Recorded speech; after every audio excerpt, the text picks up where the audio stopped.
Our claim must extend to this region here. They will never agree to these terms. 1884 በርሊን አፍሪካ እንደ ኬክ ተቆረሰች። ሲሲል ሮዴዝ ከካይሮ እስከ ኬፕ ታውን የቅርምት እጅና እግሩን ዘረጋ። I rule Africa by stepping on it like this. ኢትዮጵያ ግን በመንገዱ ላይ እንደ አለት ቆማ ነበር። እንደምታውቁት የኢትዮጵያ ወሰን ባህር ነው። ባህር ተሻግሮ መሬታችንን መለካት ይዟል አሉ። ሀገራችንን ለባዕድ አሳልፈን አንሰጥም። የኢትዮጵያ ልጅ ሆይ ልብ አድርገህ ተመልከት። ኢትዮጵያ የተባለችው አንደኛ እናትህ ናት፣ ሁለተኛ ክብርህ ናት፣ ሶስተኛም ሚስትህ ናት፣ አራተኛም ልጅህ ናት፣ አምስተኛም መቃብርህ ናት።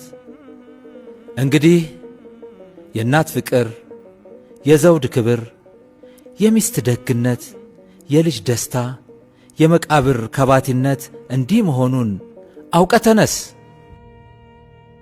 የኢትዮጵያ ዳር ድንበር ለማስከበር አጤ ዮሐንስ አራተኛ በመተማ ከመሐዲስቶች ጋር ተፋልመው በክብር ተሰዉ።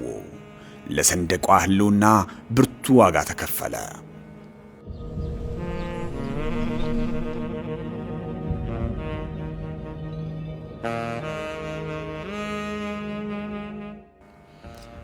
የኢትዮጵያ እምነቷ ተበላ። ጣሊያን በውል አታለለች። ትችላለች የሚለውን ትገደዳለች በማለት ሉዓላዊነታችንን ደፈረች። ከሰንደቋ ክብር ፊት ቆመ። አይሆንም፣ አይደረግም፣ አጭበርብረውናል ጃንሆይ። እኔ የምልህ ምነው ወርቅ ላበደረ ጠጠር አደረግከው? In questo momento ciò che voglio è አንተማ እምነታችንን ክዳ አታለልከን። አንተ የምትፈልገው ሳይሆን እኛ የምንፈልገውን ታደርጋለህ።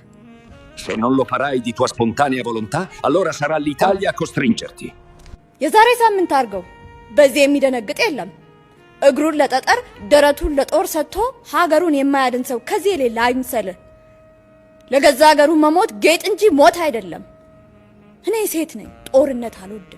ነገር ግን ሀገሬን የሚነካ ከመጣ እኔ ራሴ ዘምቼ እዋጋዋለሁ። የኢትዮጵያን ክብር ለጠላት አሳልፈን አንሰጥም።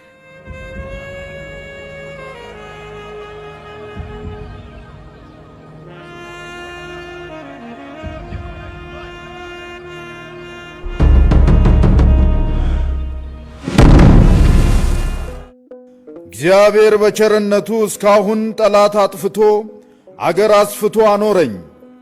እኔም እስካሁን በእግዚአብሔር ቸርነት ገዛው። ከእንግዲህ ብሞትም ሞት የሁሉም ነውና ስለኔ ሞት አላዝንም። ደግሞ እግዚአብሔር አሳፍሮኝ አያውቅም፣ ወደፊትም ያሳፍረኛል ብዬ አልጠራጠርም። አሁንም አገር የሚያጠፋ ሃይማኖትን የሚለውጥ ጠላት እግዚአብሔር የወሰነልንን ባህር አልፎ መጥቷል። እኔም የአገሬን ከብት ማለቅ የሰውን መድከም አይቼ እስካሁን ዝም ብለው ደግሞ እያለፈ እንደ ፍልፈል መሬት ይቆፍር ጀመር። አሁን ግን በእግዚአብሔር ረዳትነት አገሬን አሳልፌ አልሰጠውም። የአገሬ ሰው ከአሁን ቀደም የበደልሁ አይመስለኝም። አንተም እስካሁን አላስቀየምኸኝም። ጉልበት ያለህ በጉልበትህ እርዳኝ፣ ጉልበት የሌለህ ለልጅህ ለምሽትህ ለሃይማኖትህ ስትል በሐዘንህ እርዳኝ። ወስልተ የቀረህ ግን ኋላ ትጣላኛለህ። አልምርህም። ማርያምን ለዚህ አማላጅ የለኝም።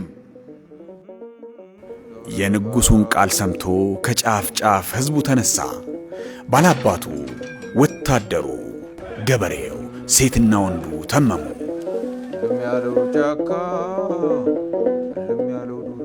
አጋሶች ስንቅ ጭነዋል።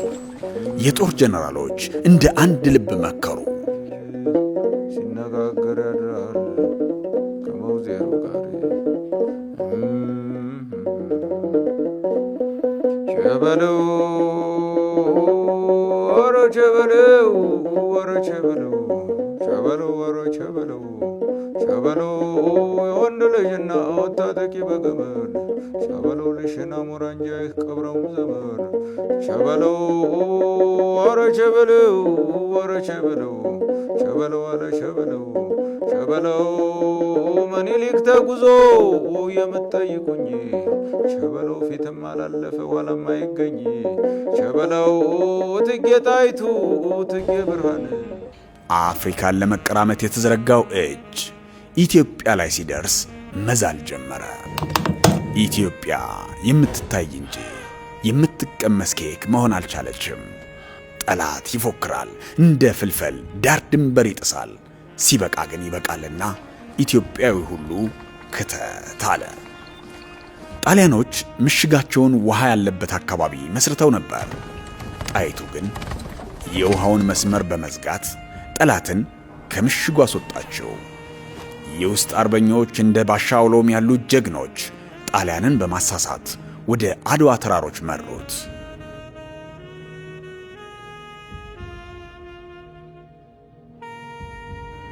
የካቲት 23 ቀን 1888 ዓመተ ምህረት ማለዳ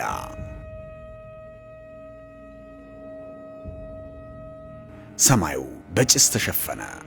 ጋሻና ጎራዴ ከመድፍ ጋር ተጋጠሙ። ጥቁሩ መጋረጃ ተቀደደ። በእውነት ላይ ለሰልጥን ያለው የሐሰት ግሳንግስ ተዋረደ። መስዋዕትነት የኢትዮጵያውያን የድል በር ሆነ። ጀግንነት በአድዋ ተራሮች ላይ ታተመ። ጣሊያን ተሸነፈች።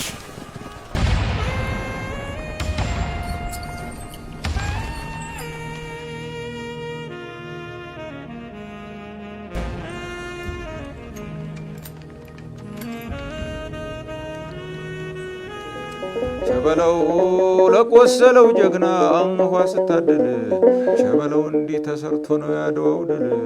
ቸበለው ወረ ቸበለው ሳትነው አረራው ሳትነው ሳትነው አረራው ሳትነው ሳትነው አድዋ ስላሴን ሳትነው ጠላት አረከሰው ሳትነው ገበየው በሞቴ ሳትነው ግባና ቀደሰ። በአድዋ ሰውነት አሸነፈ። ድሉ የኢትዮጵያ ብቻ ሳይሆን የመላ የጥቁር ሕዝብ ሆነ። ኢትዮጵያ በአኩሪ ታሪክ ወደ ብሩህ አድማስ ተሸጋገረች። ንጋት ሆነ። እንኳን ለ130ኛው የአድዋ ድል በዓል አደረሳችሁ። ከአኩሪ ታሪክ ወደ ብሩህ አድማስ